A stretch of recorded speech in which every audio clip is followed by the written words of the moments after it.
Hello and welcome दोस्तों, मैं हूँ राज और आप देख रहे हो ट्यूशन। तो आज हम डिस्कस करने वाले हैं फर्स्ट सेमेस्टर एजुकेशन की सेकंड चैप्टर जिसका नाम है एम्स ऑफ एजुकेशन। ये video specially state board Assam board के लिए है, फर्स्ट सेमेस्टर के लिए। बहुत लोगों ने रिक्वेस्ट किया कि सर आप एजुकेशन के सेमेस्टर वाले जो है ना नोट्स प्रोवाइड करवा दीजिए, तो इसी के लिए मैं ये सेकंड चैप्टर की नोट्स बता रहा हूँ। जैसे कि हम लोगों ने फर्स्ट यूनिट को डिस्कस किया था, उसी तरीके से मैं आप लोगों को सेकंड यूनिट के भी नोट दे दे रहा हूँ। वीडियो को पूरा एंड तक देखना, तब आपको समझ में आएगा कि क्या पढ़ना है क्या नहीं पढ़ना है। वीडियो को स्टार्ट करूँ उससे पहले मैं बता दूं कि कोई भी डाउट हो, कोई भी दिक्कत हो तो आप कमेंट सेक्शन में ज़रूर कमेंट करना, या फिर आप मुझे इंस्टाग्राम पे भी फॉलो करके पूछ सकते हो। इंस्टाग्राम का लिंक मैं आप लोगों को डिस्क्रिप्शन में प्रोवाइड करवा दूंगा, ठीक है। इस पीडीएफ की लिंक जो है ना आप लोगों को किस तरीके से लेनी है डिस्क्रिप्शन में मिल जाएगा। छोटी सी पेमेंट करनी है और स्क्रीनशॉट या तो फेसबुक या तो इंस्टाग्राम पर मुझे भेज देनी है, आप लोगों को मैं यहाँ पर प्रोवाइड करवा दूँगा, ठीक है। तो सबसे पहले देखो, चैप्टर का नाम जैसे है, यूनिट का नाम एम्स ऑफ एजुकेशन। तो यहाँ पे सबसे पहले तो शॉर्ट क्वेश्चन से स्टार्ट होगा, जैसे कि ट्रू फॉल्स है ना। तो ये ट्रू फॉल्स, जैसे कि John Adams was the chief supporter of social aim, तो ये फॉल्स है ना।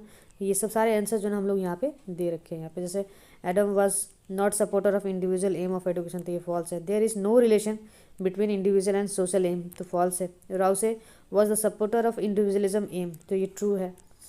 महात्मा Gandhi laid stress on all round development of the child, true है।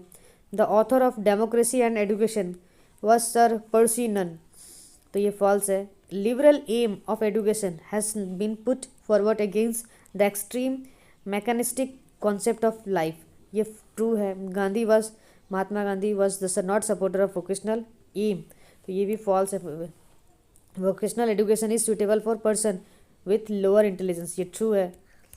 तो इस तरीके के ट्रू फॉल्स आप लोगों को पढ़ने हैं। उसके बाद 1 मार्क वाले शॉर्ट क्वेश्चन, जैसे कि who was the main advocator of social aim of education, जैसे कि John Dewey was the main advocated of social aim in education. Who has formulated and expounded the complete living aims, Herbert Smith formulated the expounded to complete living aim of education.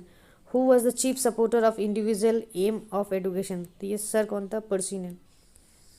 इस तरीके के 1 mark वाले question, जैसे कि who was the chief supporter of the vocational aim of education, Mahatma Gandhi. Which aim of education is known as the bread and butter aim, तो vocational aim. Who said the aim of education is preparation for complete living, तो ये Herbert Spencer है, ठीक है, sorry Spencer, the Herbert Spencer.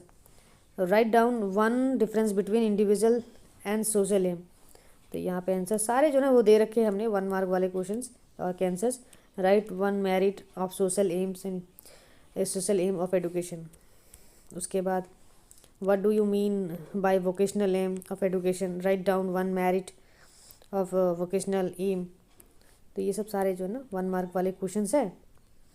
फिर यहाँ पे देखोगे तो जैसे कि name 2 supporter of individual aim, तो ये सर पर्सी नन थे और जॉन एडम थे। 2 supporter of social aim, John Dewey and राउसे।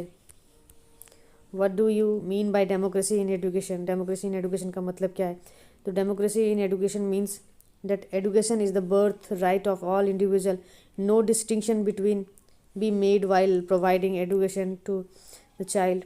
It is through education love initiative for social services and democratic ideals is to be developed among the students.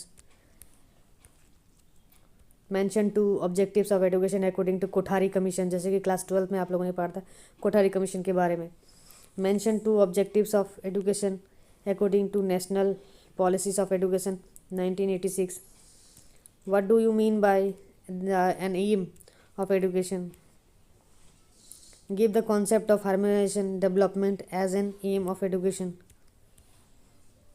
On what ground the social aim of education is criticized? उसके बाद है list the subject essential to realize the complete living aim. तो ये सब छोटे question है, छोटे question जैसे खत्म हो जाएंगे ना, फिर आप लोगों को थोड़े से लंबे क्वेश्चन, जैसे कि 3 to 4 मार्क वाले क्वेश्चन, जैसे write down 4 needs of aim, है ना। Aims directs the activity, aims essence the successful plan, aims helps to judge, aims are important for effective school administration. Mention 4 factors or determinants of aim, जैसे कि socio economic condition, political ideology, individual differences, geography condition. उसके बाद है write down 4 important of aim of education, तो ये सब सारे answers हैं। आंसर्स के लिए आपको प्रॉब्लम करने की ज़रूरत नहीं है। ये सब जैसे aim, define aim of education, ये सब मीडियम क्वेश्चन है, जैसे कि 3 to 4 मार्क वाले क्वेश्चन। फिर लंबे क्वेश्चन जो हो गए 6 to 7 to 8 to 10 मार्क वाले क्वेश्चन भी आप लोगों को इसी PDF में मिल जाएगा आप लोगों को। जैसे मैं दिखा देता हूँ, नीचे जैसे स्क्रॉल करोगे ना तो आप लोग को ये रहा लॉन्ग क्वेश्चन आप लोग को मिल जाएंगे। जैसे explain the determining factors of aim of education क्या है, जैसे individual differences, philosophical factor, socio economic factor, political factor, geographical factor, time factor, explain the characteristics of a good aim. तो ये सब मिल जाएगा आपको, ठीक है। तो ये अगर PDF अगर आपको चाहिए, आपको लगता है कि ये PDF आपके लिए बहुत ज़्यादा हेल्पफुल है, तो आप जो है ना डिस्क्रिप्शन में जाना, एक छोटी सी पेमेंट करनी है आप लोगों को। उस पेमेंट का वो पेमेंट करके ना मुझे इंस्टाग्राम पे या फिर फेसबुक पे स्क्रीनशॉट भेज देना, मैं आप लोगों को ये PDF प्रोवाइड करवा दूंगा। कोई भी डाउट हो, कोई भी तकलीफ हो ना, तो इंस्टाग्राम पे फॉलो करके आप मुझे पूछ सकते हो। इंस्टाग्राम का भी लिंक मैं आप लोगों को डिस्क्रिप्शन में प्रोवाइड करवा दूंगा। चैनल को सब्सक्राइब कर लेना, क्योंकि जल्दी हम लोग नेक्स्ट चैप्टर भी जो है ना इसी चैनल पर हम लोग अपलोड कर देंगे, ताकि आप लोगों को ना जो बहुत ज़्यादा हेल्प हो जाए। तो चलिए मिलते हैं अगले वीडियो में, तब तक के लिए गुड बाय।